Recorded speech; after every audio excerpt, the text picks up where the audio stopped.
My wife tried to divorce me and clean me out, but it blew up in her face when I discovered she'd been cheating for 8 months. I lawyered up and burned her whole plan to the ground. Hey Reddit, grab your popcorn.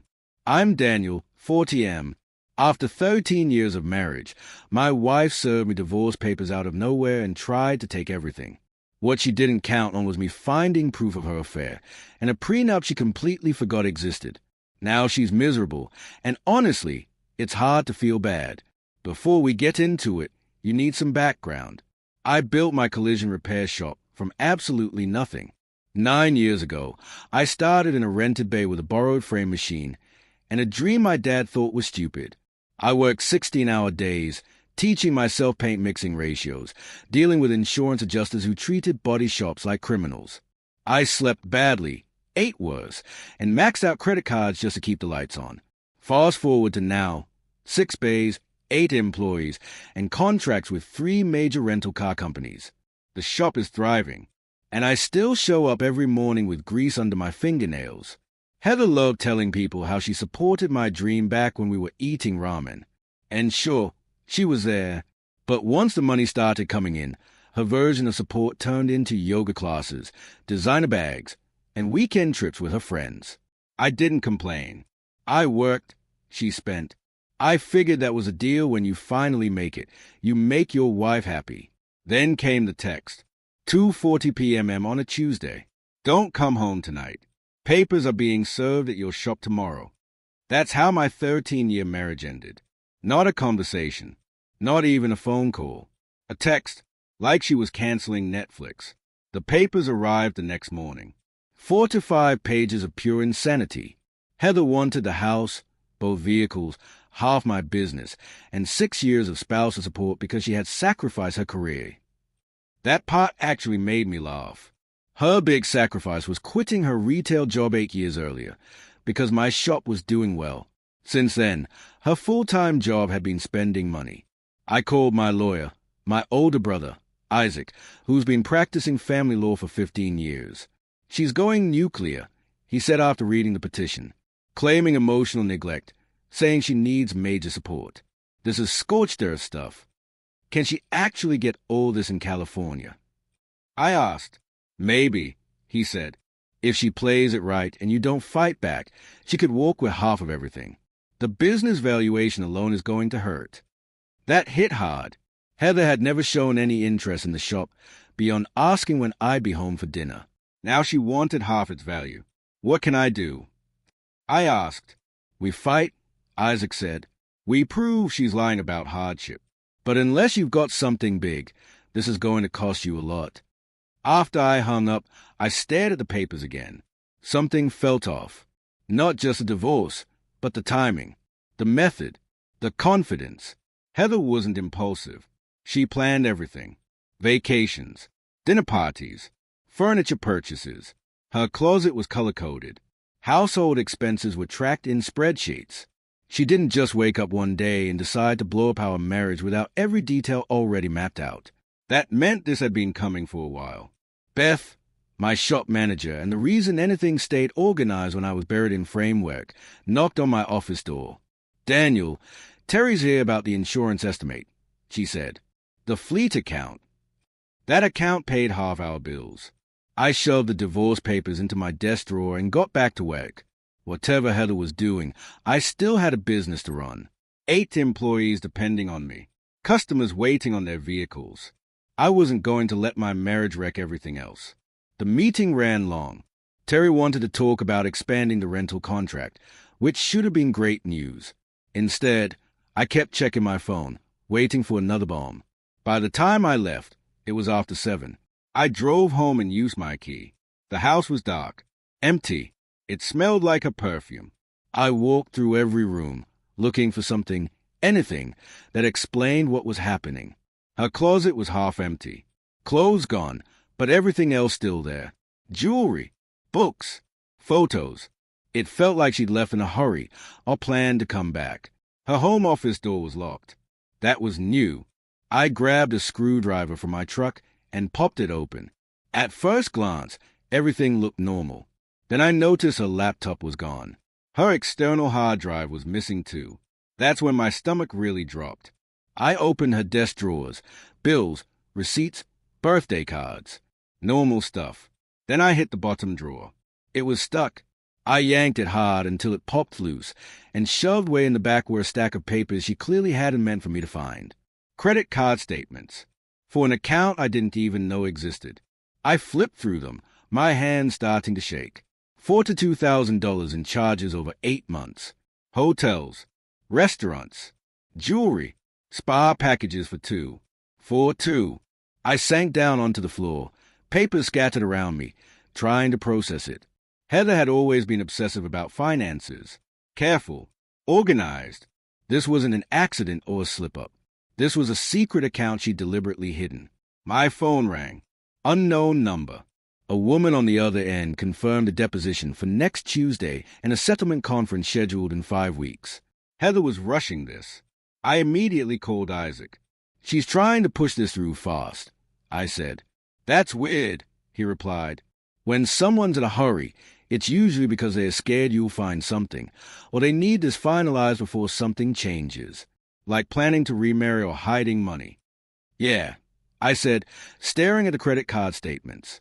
That's exactly the vibe I'm getting.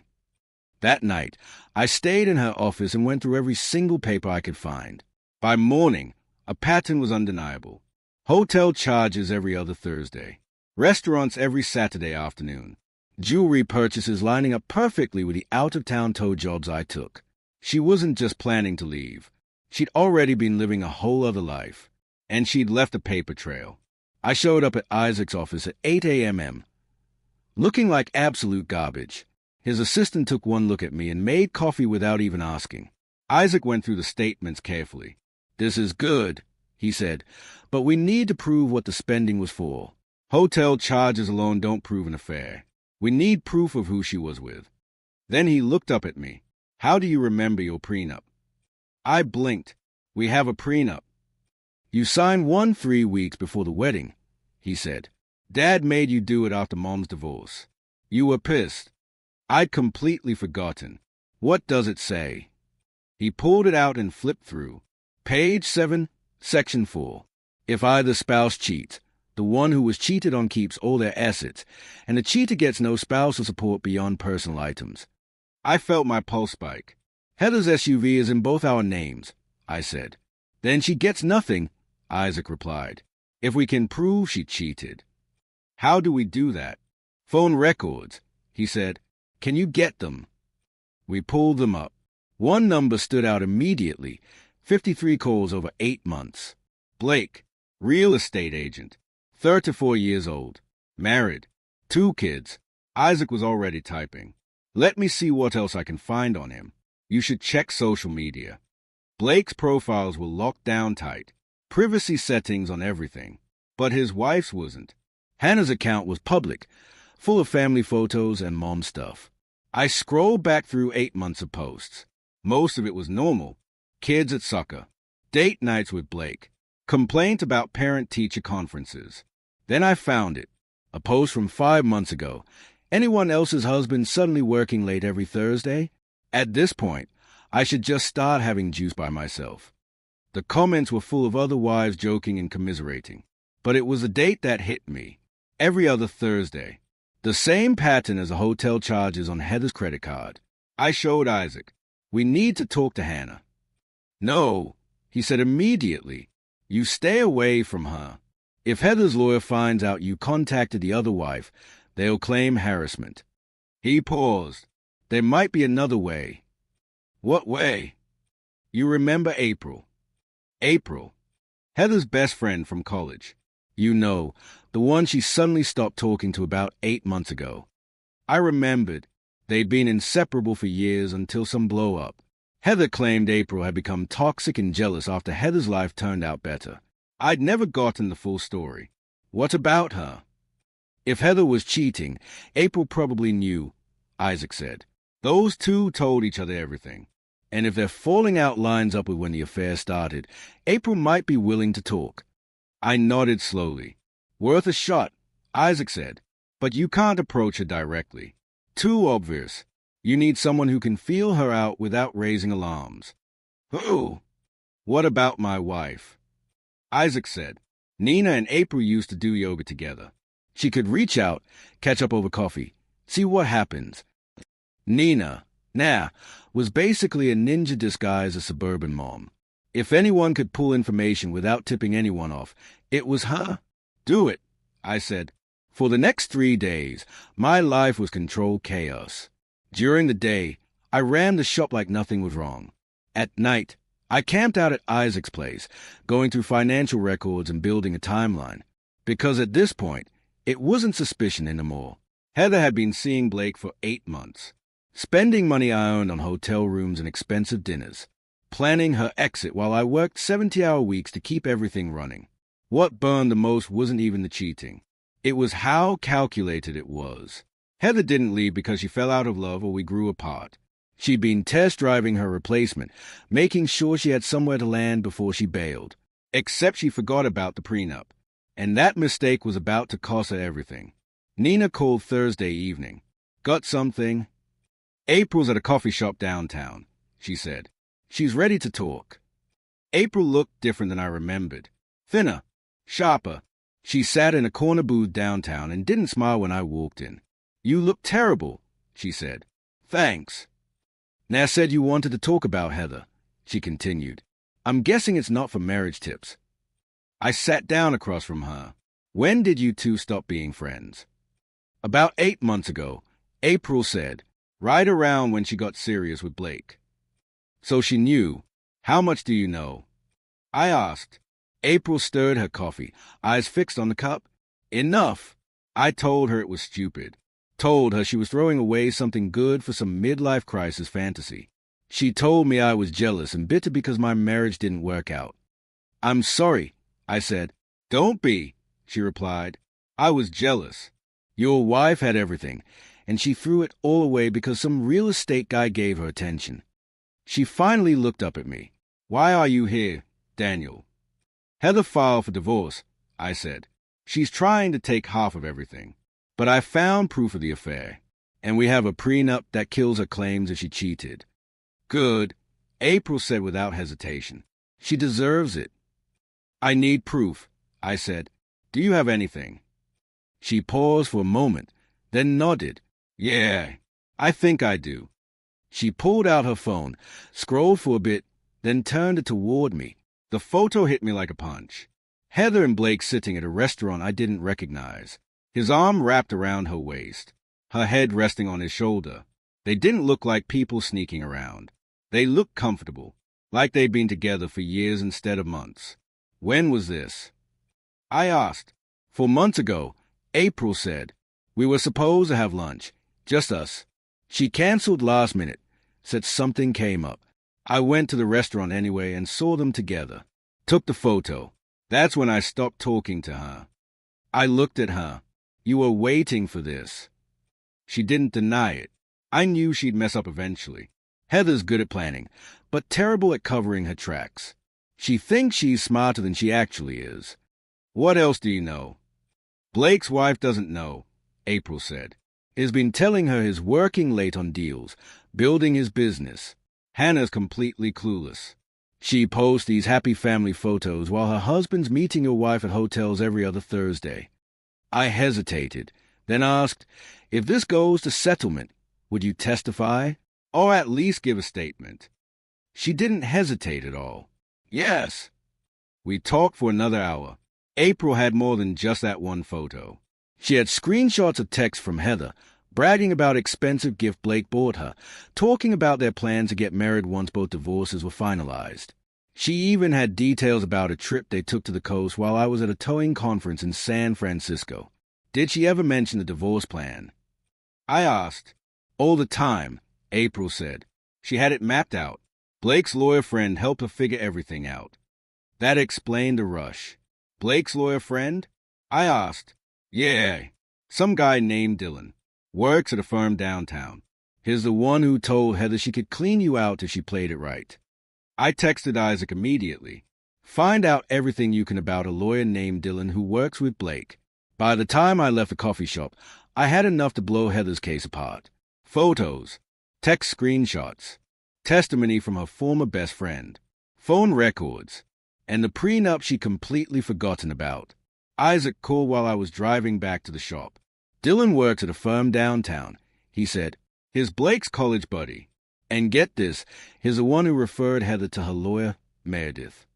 So they set this up together. I said, looks that way, Isaac replied. Blake wanted out of his marriage without losing money. Heather wanted out of yours while gaining money. They've been coordinating their divorces. Can we use that? If we can prove their legal teams were working together, absolutely. But Daniel, this is getting messy. We need to file a response to Heather's petition, and we need to do it smart. What are you thinking? We file a basic response. Isaac said, don't mention the prenup. Don't mention the affair. Just deny her claims and ask for fair distribution. Let her think we're fighting this the normal way. And meanwhile, we gather everything. Settlement conference is in 5 weeks. That's when we make our move. We hit her with all of it at once. I smiled for the first time in weeks. I like that. Let's do it. The next morning, I went back to the house. My key didn't work. Heather had changed the locks. I called Isaac. She locked me out. File a police report, he said. Then an emergency motion for property access. Police report by noon. Emergency motion filed by 2 p.m. By 5 p.m., I had a court order requiring Heather to give me access. I drove straight to her mother's house. Heather came out looking exhausted and furious. I held up the court order. You need to give me a key. She snatched the paper, read it, then threw it back at me. Fine. She went inside, came back, and handed me a key without saying a word. One more thing, I said. My lawyer wants to schedule a deposition. He'll be asking about credit cards, spending patterns, and relationships with other people. Her face changed instantly, a flash of panic. What credit cards? The $42,000 in charges, I said. Those credit cards. Then I walked away. Let her panic. Let her wonder what else I'd found. The game had changed, and I was about to flip the board. The settlement conference was scheduled for Monday morning. Heather's lawyer kept pushing for a quick resolution, sending increasingly aggressive emails about reasonable settlement terms.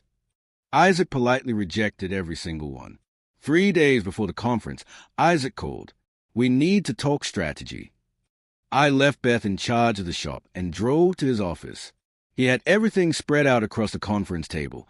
The prenup, credit card statements, April's testimony, phone records, everything we'd collected over the last 5 weeks. Here's how this plays out, Isaac said. We walk into settlement with all of this. We don't negotiate. We show them the prenup, show them proof she cheated, and we give Heather exactly one option. Sign a settlement that gives you the house, keeps your business intact, and sends her home with $5,000 for moving expenses and her personal belongings, Isaac said. Her lawyer's going to fight it at first. Then her lawyer's going to realize she has no case. The prenup is solid. The proof is overwhelming. If this goes to trial, Heather gets destroyed.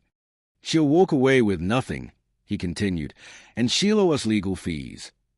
What about Blake? I asked. Isaac raised an eyebrow. What about him? I'd been thinking about that for weeks. His wife, Hannah, doesn't know, I said. If Heather refuses a settlement, I want to make sure she finds out. Isaac looked at me carefully. I can't officially tell you to contact Hannah. Then he smiled slightly.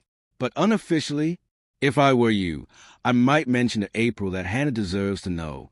And I might suggest that April, as someone who cares, might want to reach out. April already offered, I said. Then you're all set. Monday morning, I showed up at the mediator's office wearing the cleanest work shirt I owned, carrying a folder stuffed with evidence. Isaac was already there, calm and focused, looking ready for battle. Heather arrived 10 minutes late with her lawyer, Meredith. She looked polished, confident, like she thought this was still going according to plan. The mediator, a woman named Barbara, led us into a conference room. Let's begin with each side presenting their position, Barbara said. Meredith, you filed a petition. Would you like to go first? Meredith opened her notebook. My client is seeking fair distribution of marital assets, including the family home, vehicles, and partial interest in Daniel's business. Additionally, we're requesting spousal support for 6 years to allow Heather time to rebuild her career. Isaac calmly opened his folder. Before we discuss distribution, he said, I'd like to present a document that was signed prior to the marriage. He slid the prenup across the table. Both Meredith and Heather leaned forward to read it.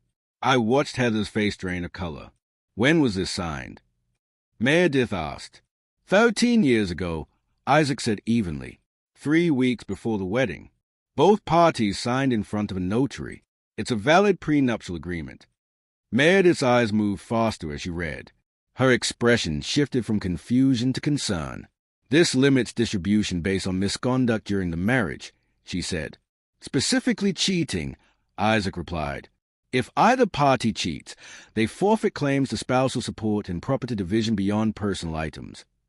You can't prove that, Heather said quickly. Isaac laid everything out on the table. Credit card statements, phone records, April's photo, $42,000 in secret charges, 53 phone calls to Blake, documented dates at hotels and restaurants, multiple witnesses prepared to testify, he said. Should I continue? The room went silent. Heather looked like she wanted the floor to swallow her whole. This is harassment, she finally said. You've been stalking me. I've been documenting your spending using joint financial accounts I'm legally entitled to access, I said. My client needs time to review these documents, Meredith said. Of course, Barbara replied. Let's take a 15-minute break. Heather and Meredith left the room. Through the glass, I could see them arguing in the hallway. She's done, Isaac said quietly. Meredith knows it. When they came back, Heather wouldn't look at me. My client disputes the timeline and context of these allegations, Meredith said. However, in the interest of resolving this efficiently, we're open to discussing a settlement that avoids prolonged litigation. She turned to Isaac. We're willing to drop spousal support in exchange for a more equitable distribution of marital property. No, Isaac said calmly. Here's our offer. He slid a single-page document across the table. Daniel keeps the house, his business, and both vehicles, since they are titled jointly. Heather receives $5,000 for moving expenses and any personal items that are exclusively hers. She signs a release waiving all future claims. That's it. Heather made a sound like she'd been punched. That's insane, she said. I'm not signing that. Then we go to trial, Isaac replied evenly, where a judge reviews a prenup and the proof of your affair, where your affair partner's wife is subpoenaed to testify, where all of this becomes public record, including for future employers who might wonder why your divorce was so messy. You wouldn't, Heather said. Meredith raised a hand. Can we have another moment? This time, they were gone for 30 minutes. When they returned, Heather's eyes were red. She'd been crying. We'll agree to the settlement, Meredith said quietly, with one modification. Heather keeps her personal vehicle, and the settlement payment increases to $10,000. Isaac looked at me. I could have pushed. I could have held firm at $5,000 just to twist a knife. But I was exhausted. And honestly, getting my life back was worth $5,000. Agreed, I said. It took another 2 hours to finalize everything. Heather signed without ever looking at me. When it was over, she walked out without a word. Isaac and I sat in his car afterward, neither of us speaking. How do you feel? He finally asked. Like I just survived a car crash. Fair, he said. But you survived. Yeah. I stared out the window. Now what? Now you rebuild, Isaac said. She's out of your life. You kept your house, your shop, your future. That's a win. It was a win, but it didn't feel like winning. It felt like I'd wasted 13 years of my life and 5 weeks fighting just to survive. Only now did I realize how completely exhausted I was. But I survived. The first night alone in the house was strange. Quiet. 13 years of shared space, suddenly just mine. I walked through every room, seeing what Heather had taken and what she'd left behind. Most of the furniture was still there. She took her clothes, some photos, her jewelry, and the expensive kitchen gadgets she'd insisted were needed but never used. But the house itself was intact. I ordered food and ate it in front of the TV, like I was in college again. Just me, leftover Chinese food, and whatever happened to be streaming. My phone rang. April, how'd it go? We settled, I said. She's out. Good, April replied. She deserves worse, but I'll take it. Hey, I said, I wanted to say thanks for the testimony. I didn't end up needing you to testify, but I know you would have. I would have, she said. Heather had this coming for a long time. Can I ask you something? I said, why did you really help? We barely knew each other. April was quiet for a moment. When my marriage fell apart, Heather ghosted me, she said. Just disappeared from my life completely. I realized she was never actually my friend. She just liked having someone around to make herself look better. When Nina reached out about helping you, it felt like a chance to do something decent. Be the friend Heather never was. Well, I said, I really appreciate it. Sure, she said. Hey, if you need anything, let me know. I will. Thank you. After we hung up, I sat there in the silence, trying to figure out what came next. Isaac called the next morning. Paperwork's filed. Judge signed off on everything. It's official. That fast? I asked. You'd be surprised how quickly things move when both sides actually agree, he said. Congrats. You're officially divorced. Doesn't feel real yet. How are you doing? Weird, I said, but fine. Good. Listen, now I want you to come over for dinner this weekend. Actual food, not whatever bachelor garbage you're eating. I'll think about it. The next few days were a strange limbo. Work during the day, empty house at night. My crew at the shop could tell something was off, but no one asked. Honestly, that was a small blessing. On Thursday, April called again. So I did something. She said, What did you do? I reached out to Hannah. I sat straight up. You what? Relax, she said. I didn't mention you. I sent her an anonymous message. Gave her info about Blake and Heather. Photos, dates, everything. She deserved to know. I didn't say anything. Check Blake's social media, April continued. He's been posting weird stuff about life changes and new beginnings. Word is Hannah kicked him out. I pulled up Blake's account. Sure enough, his most recent post was some garbage about how endings are really beginnings. The comments were full of concerned friends asking if he was okay. Good, I said. There's more, April added. Hannah's lawyer filed for divorce yesterday. She's not playing nice.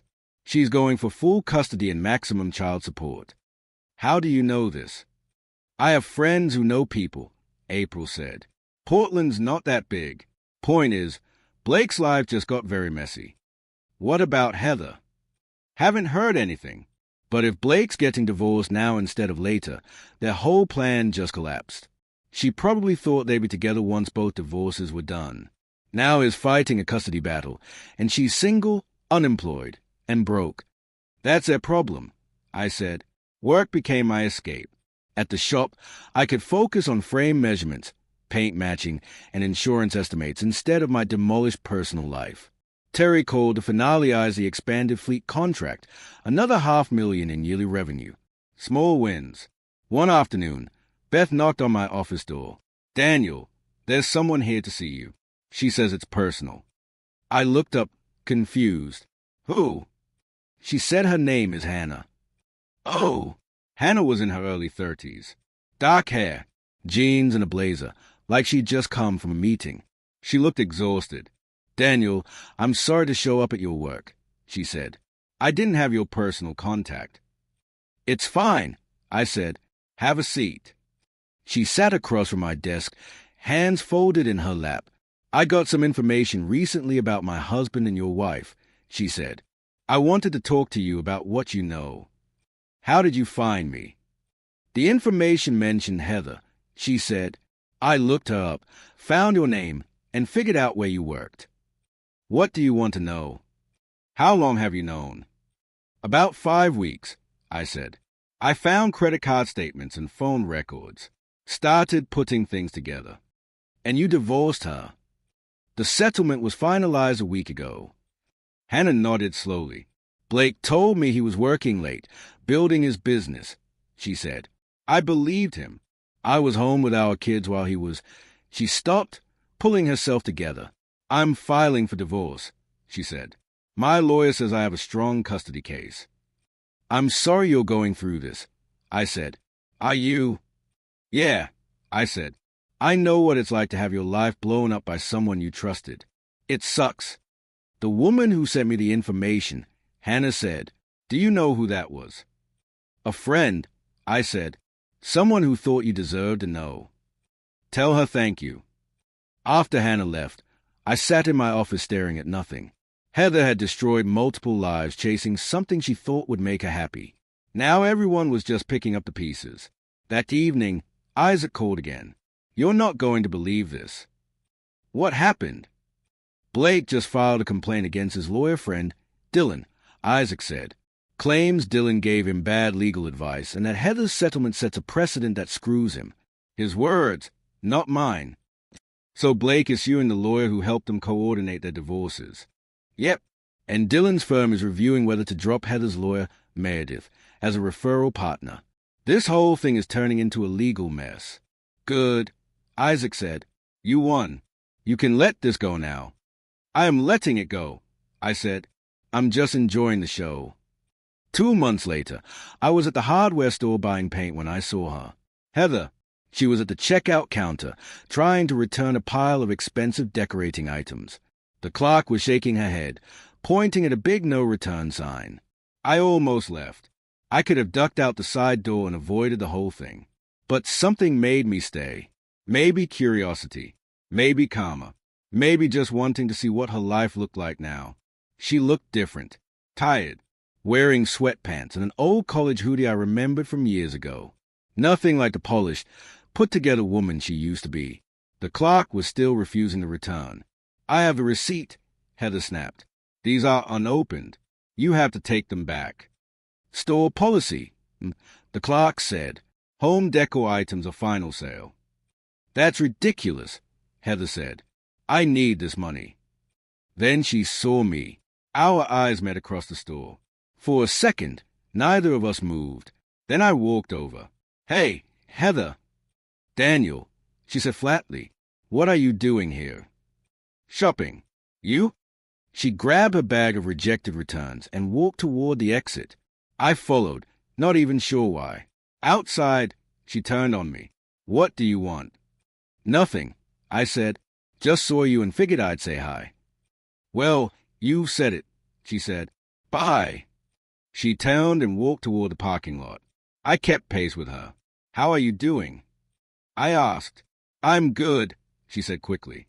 Where's Blake? Her face hardened. None of your business. That bad? Ugh. Go away, Daniel. Does he know you have nothing? I asked. That you lost the settlement. She stopped walking. Did you come here just to gloat? No, I said.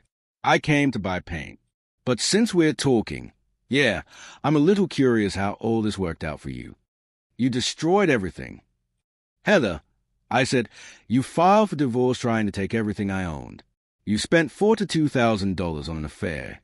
You locked me out of my own house. All I did was remind you that actions have consequences. Blake was supposed to. She stopped herself. Supposed to what? I asked. Leave Hannah? Take care of you? Her silence said enough. Let me guess, I continued. His divorce didn't go the way he planned. His wife took the kids. She's asking for full custody and massive child support. His business is tanking because Hannah's telling everyone what he did. He can barely afford his lawyer, let alone. She cut me off. This isn't your concern. So he dumped you. She didn't answer. Funny how that works, I said. You blew up our marriage for a guy who couldn't even stick around when things got hard. You don't know anything about it. I know you made choices, I said. You could have talked to me. You could have said you were unhappy. You could have ended things honestly. Instead, you lied, cheated, and tried to steal everything I built. And now you're mad it didn't work out the way you planned. I don't need a lecture from you. You're right, I said. You don't need anything from me. Have a nice life, Heather, I walked back into the store, bought my paint, and left through the side door so I wouldn't see her again. Driving home, I realized something. I didn't feel angry anymore. I didn't feel bitter or betrayed or any of the stuff I'd been carrying around for weeks. I just felt tired of it all. She'd made her choices. Now she was living with them. Isaac called that evening. Heard from Meredith's office. He said, they are dropping Heather as a client. Why? Conflict of interest. Dylan's complaint names Meredith as someone who helped give bad legal advice. Her firm protecting itself, so Heather doesn't have a lawyer. Does that matter? No. Divorce is final. But if she tries to modify anything or file new motions, she'll need new representation. She can't afford that. Probably not. I thought about her at the hardware store, trying to return decoration for a life that didn't exist anymore. Do we need to worry about her trying anything? I asked. Like what? Isaac said, the settlement's solid. She has no grounds. Unless she wins a lottery, she's not hiring another lawyer to fight a battle she already lost. Good. The house slowly became mine again.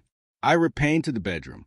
Bought furniture I actually liked instead of what Heather had chosen. Got rid of anything that reminded me of her. It was weirdly therapeutic, erasing traces of a life that hadn't really existed for months. April checked in sometimes. We'd become accidental friends through all of this.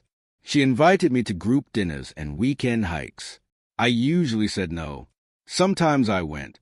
You're allowed to have a life again, she said one night over coffee. I know.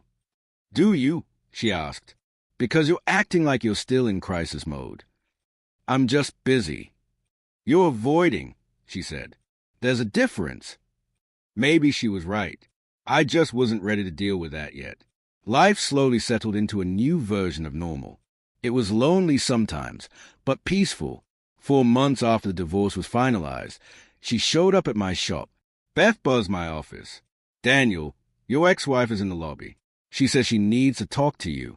Should I send her away? I should have said yes. I should have told Beth to show her the door and block her from coming back. But curiosity got the better of me. Give me 5 minutes, I said. Then send her in.